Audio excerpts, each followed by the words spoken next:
off normal P1 Here tracking. we have a majestic liftoff of LVM-3 M4 rocket.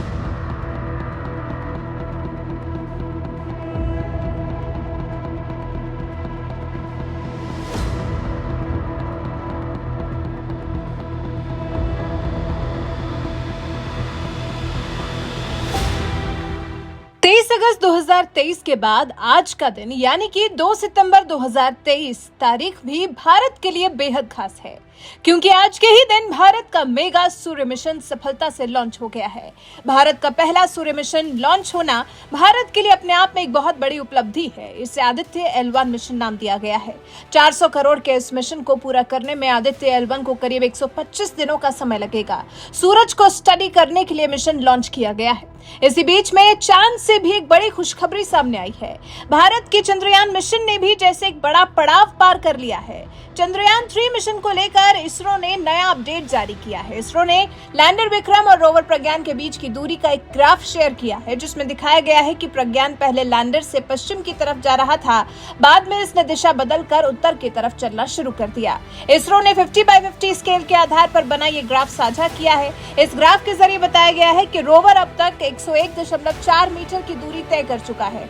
Vikram lander 23 अगस्त को चंद्रमा पर उतरा था। उसके बाद से रोवर ने ये दूरी तय की है। रोवर को 1000 मीटर की दूरी तय करने में पूरे 10 दिन का समय लगा है। पूरे 14 दिन का भारत का ये मिशन है, क्योंकि इतने ही दिन चांद पर रोशनी रहनी है। उसके बाद वहां अंधेरा होगा और फिर प्रज्ञान और लैंडर के भी सोने का वक्त हो जाएगा। लैंडर विक्रम और प्रज्ञान रोवर भी स्लीप मोड में चले जाएंगे। शनिवार को प्रेस कॉन्फ्रेंस कर इसरो चीफ एस सोमनाथ ने बताया, लूनर नाइट्स नजदीक है, इसलिए इसरो चंद्रयान 3 को स्लीप मोड में लाने की तैयारी कर रहा है।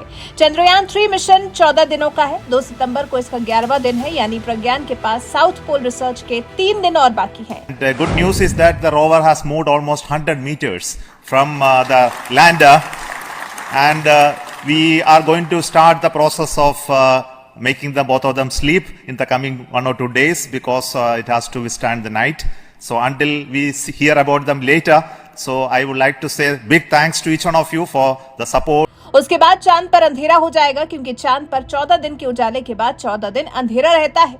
यहाँ जब अंधेरा होता है तो तापमान -100 डिग्री सेल्सियस से भी कम हो जाता है, जो शायद प्रज्ञान और लैंडर झेल न पाए और ठंड में खराब हो जाए। हालांकि अपने सामर्थ्य के अनुसार लैंडर और रोवर ने बहुत काम किया है, जिससे ग्राउंड स्टेशन पर बैठे वैज्ञानिक खासा खुश हैं। चांद की सतह पर sulphur, aluminium, iron, chromium, titanium, manganese, oxygen और सिलिकॉन का पता लगा लिया गया है।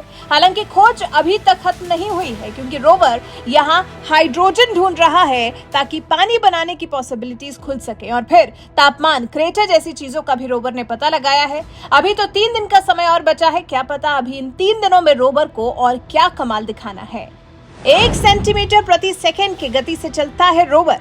लैंडर से निकले रोवर के 6 पहिए हैं, जिनके सहारे वो चांद पर चहलकदमी कर रहा है। उसका वजन 26 किलो है। लैंडिंग के करीब 14 घंटे बाद गुरुवार सुबह इसरो ने रोवर के बाहर आने की पुष्टि की थी। लैंडर 23 अगस्त को शाम 6:04 पर चांद की सतह पर लैंड हुआ था, जिसके बाद रोवर उसमें से निकला था। ये 1 सेंटीमीटर प्रति सेकेंड के हिसाब से चल रहा है और अपने आसपास चीजों को स्कैन करने के लिए नेविगेशन कैमरों का इस्तेमाल कर रहा है।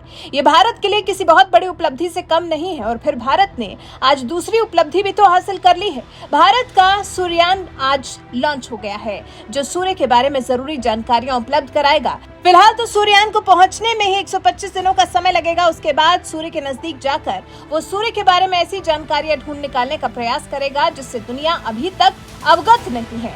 वैसे जिस तरह से भारत का मून मिशन अपने अंतिम पड़ाव पर है, वहीं दूसरी तरफ भारत का सूर्य मिशन लॉन्च हुआ है। प्रज्ञान रोवर ने 100 मीटर से ज्यादा की दूरी को तय कर लिया है। भारत ने अपने स्पेस मिशन को जितनी गंभीरता से ले लिया है, इस बारे में आपका क्या कुछ कहना है? कमेंट कर अपनी राय हमें जरूर बताएं। +5 seconds. Lift off normal P1 tracking. PC tracking.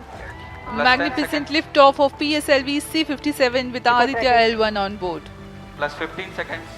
PSLV C57 का सफल उत्थापन और इसके साथ प्रथम भारतीय सौर अंतरिक्ष यान निकल चुका है सूर्य के तेज से विज्ञान को प्रकाश करने।